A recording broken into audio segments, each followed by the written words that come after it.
Listen to this. I just discovered something in the Bible that was so good I could barely stay in my seat. So the Bible only gives us one story about Jesus being a kid. But what if I told you this story actually has more to do with you than it does his age? So make sure you're paying attention, because this text may just reveal something about yourself that you didn't even know. So in Luke chapter 2, 12-year-old Jesus and his parents are in Jerusalem for the festival of the Passover. After the festival was over, while his parents were returning home, Jesus stayed behind, but his parents were unaware of it. Now watch this. Verse 44 says, thinking he was in their company, they traveled on for a day. Then they began looking for him among relatives and friends. But when they did not find him, they went back to Jerusalem to look for him. Now this is where it gets good. Notice when they lost Jesus, it's when they were returning to their place of comfort. In other words, they didn't make communication with God a priority since they knew where they were headed. Now watch this. The text says they went on for a day and were unaware of Jesus not being with them. Now I don't have kids, but I'm sure losing one is scary.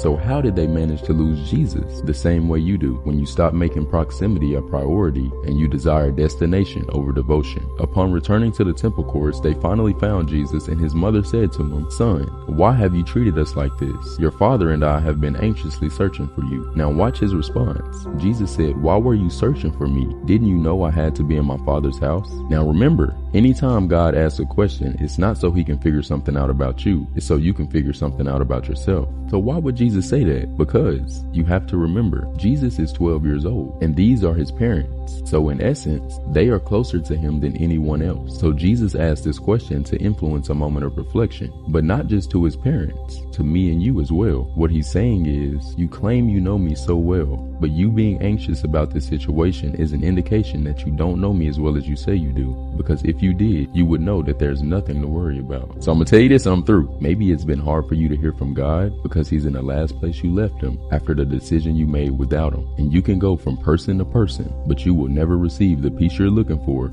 until you return to Jesus.